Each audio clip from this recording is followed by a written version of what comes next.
નમસ્કાર મિત્રો, અમારી ગુજુ ગુરુજી યુટ્યુબ ચેનલમાં તમારું સ્વાગત છે। આજના વિડીયોમાં આપણે વિદ્યા સહાયક ભરતી 2024 અંતર્ગત ધોરણ 1 થી 5 ગુજરાતી માધ્યમનો આજે 3 તબક્કા પૂરા થઈ ચૂક્યા છે। હવે જોઈએ કે હવે પછી શું થાય। ઘણી બધી આશાઓ અને આકાંક્ષાઓ કાગડોળે રાહ જોઈ રહી છે। સૌપ્રથમ તો આજના ત્રીજા તબક્કો પૂરો થતાં કુલ જગ્યાની વાત કરી લઈએ તો આજના દિવસે ઓપનની કુલ 49 જગ્યા ભરાઈ અને એસટી કેટેગરીમાં છે એ 237 જગ્યા ભરાઈ ચૂકી છે। ઈડબ્લ્યુએસમાં પણ 6 જગ્યા ભરાઈ ચૂકી છે। આમ ત્રીજો રાઉન્ડ પૂરો થતાં ટોટલ 5000 જે જગ્યાઓ હતી તેમાંથી જનરલ કેટેગરીમાં 573 જગ્યા, એસસીબીસીને તો પહેલેથી જ પૂરી થઈ ચૂકી હતી। એસસી કેટેગરીમાં 3 સેઈ પીએસ ઉમેદવારો માટેની જગ્યાઓ ખાલી છે। એસટી કેટેગરીમાં હજુ સુધી 58 જગ્યાઓ ખાલી રહી છે અને ઈડબ્લ્યુએસમાં 23 જગ્યા જે પીએસ કેટેગરીના ઉમેદવારો માટે ફાળવેલી છે। આમ ટોટલ 3 તબક્કાને અંતે જે 5000 જગ્યાઓ હતી તેમાંથી 657 જગ્યાઓ હજી સુધી ખાલી છે। હવે આગળ સરકાર શું વિચારે તેના ઉપર સૌ ઉમેદવારોની નજર છે। જગ્યાનું શું થશે કે હવે પછી શું થશે તેના માટેની જાત જાતની અટકળો દરેક લોકો કરતા હોય છે, પરંતુ ઓફિશિયલી માહિતી હજુ સુધી કંઈ નથી આવી। ત્યારે કેટલાક પ્રશ્નોની વાત કરી લઈએ કે કચ્છ જિલ્લા સ્પેશિયલ જે ભરતી છે તેમાં 2500 જગ્યાનું ધોરણ 1 થી 5નું મેકમ રજૂ કરવામાં આવ્યું હતું, જે કચ્છ જિલ્લા સ્પેશિયલ અંતર્ગત 2500 ઉમેદવાર ધોરણ 1 થી 5માં ભરવામાં આવશે, જેના ફોર્મ પણ ભરાઈ ચૂક્યા હતા।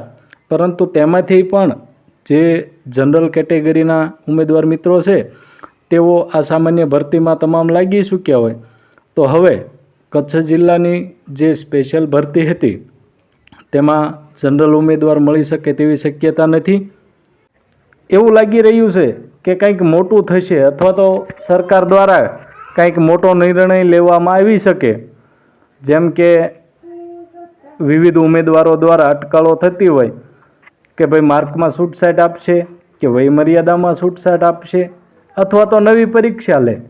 સરકાર કંઈ પણ કરી શકે, પણ જ્યાં સુધી ઓફિશિયલ સૂચના ન આવે ત્યાં સુધી આપણે આ અંગે રાહ જોવાની રહેશે અને જેવી ઓફિશિયલ સૂચના આવે એટલે તરત જ અમે તમારા સુધી પહોંચાડશું। તો એના માટે પણ અમારી ચેનલને સબસ્ક્રાઈબ કરી રાખો અને અમારી સાથે જોડાયેલા રહો। આ બધું જોતાં એવું લાગી રહ્યું છે કે કદાચ શાળા પસંદગી કે સ્થળ પસંદગી અંગે પણ મોડું થઈ શકે છે, કારણ કે એક બાજુ જ્યારે 5000 જગ્યા ભરાઈ નથી ત્યારે અહીં 2 મુદ્દા શાળા પસંદગી મોડું થવાના સંકેત આપી રહ્યા છે। જેમ કે આજરોજ સરકાર દ્વારા જે જ્ઞાન સહાયક મિત્રો હતા તેમના ઓર્ડર 6 મહિના માટે રિન્યૂ કરવામાં આવેલા છે।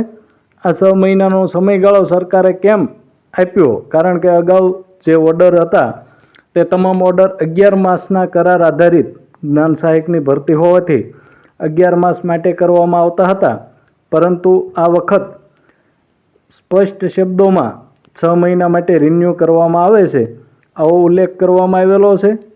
શાળા પસંદગી બાબતે એક બીજી પણ વાત એ છે કે અનામત જગ્યાની જે કોર્ટ મેટર થઈ છે જેનો પણ કંઈ નિકાલ ન આવે ત્યાં સુધી શાળા ફાળવણી કે શાળા પસંદગી થઈ શકે તેવું કોઈ પણ સંજોગોમાં લાગતું નથી। એટલે આ તમામ બાબતોની વાત કરતાં અંતે શું થાય કે સરકાર દ્વારા શું નિર્ણય આવે એ નિર્ણય આપ સૌને માન્ય રહેશે અને ઝડપી નિર્ણય આવે તેવી શુભેચ્છા સાથે અને શું નિર્ણય આવે તે જાણવા માટે અમારી સાથે જોડાયેલા રહો। આપ સૌનો ખૂબ ખૂબ આભાર।